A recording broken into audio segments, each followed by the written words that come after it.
भारत के मुख्य न्यायाधीश रहे यूयू ललित आज रिटायर हो गए।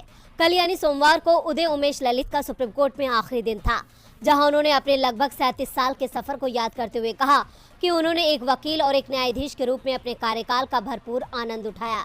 रिटायरमेंट से पहले शाम को सीजेआई ललित को फेयरवेल पार्टी दी गई, जिसमें वो जस्टिस डी.वाई. चंद्रचूड़ और जस्टिस बेला एम. त्रिवेदी के साथ नजर आए। इसके साथ ही उन्होंने कहा कि सबसे वरिष्ठ न्यायाधीश न्यायमूर्ति चंद्रचूड़ को कमान सौंपना एक बहुत अच्छा एहसास है, क्योंकि उन्होंने उनके पिता और 16वें मुख्य न्यायाधीश यशवंत विष्णु चंद्रचूड़ के सामने शीर्ष अदालत में अपना कार्यकाल शुरू किया था। उन्होंने कहा कि मैंने इस अदालत में 37 साल का समय बिताया है। इस अदालत में मेरी यात्रा कोर्ट नंबर 1 के माध्यम से शुरू हुई थी और मैं बॉम्बे हाई कोर्ट में अभ्यास कर रहा था और फिर मैं सीजेआई वाई चंद्रचूड़ के समकक्ष एक मामले की सुनवाई के दौरान यहां आया था।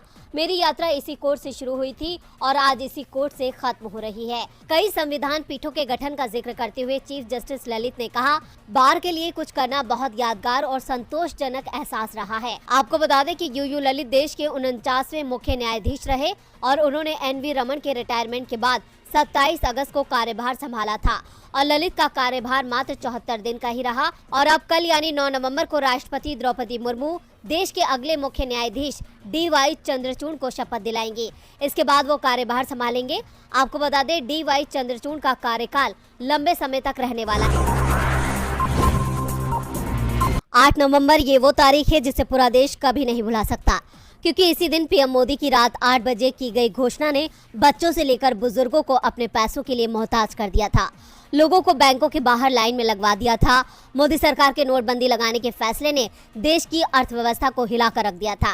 इसी दिन को याद कर विपक्ष लगातार मोदी सरकार को घेर रहा है। खासकर कांग्रेस केंद्र की जमकर घेराबंदी कर रही है। पार्टी के ट्विटर हैंडल अकाउंट पर लिखा गया है कि काले धन पर प्रहार, कैशलेस का चलन, आतंकवाद पर काबू, जाली नोट पर काबू, ये कुछ दावे थे जो नोटबंदी के वक्त किए गए। सब खोखले दावे। आज तक इसमें से एक भी बात जमीन पर नहीं उतर पाए। खुद पीएम मोदी भी नोटबंदी का फायदा नहीं बता सकते। बाकी नुकसान तो जनता झेल चुकी है।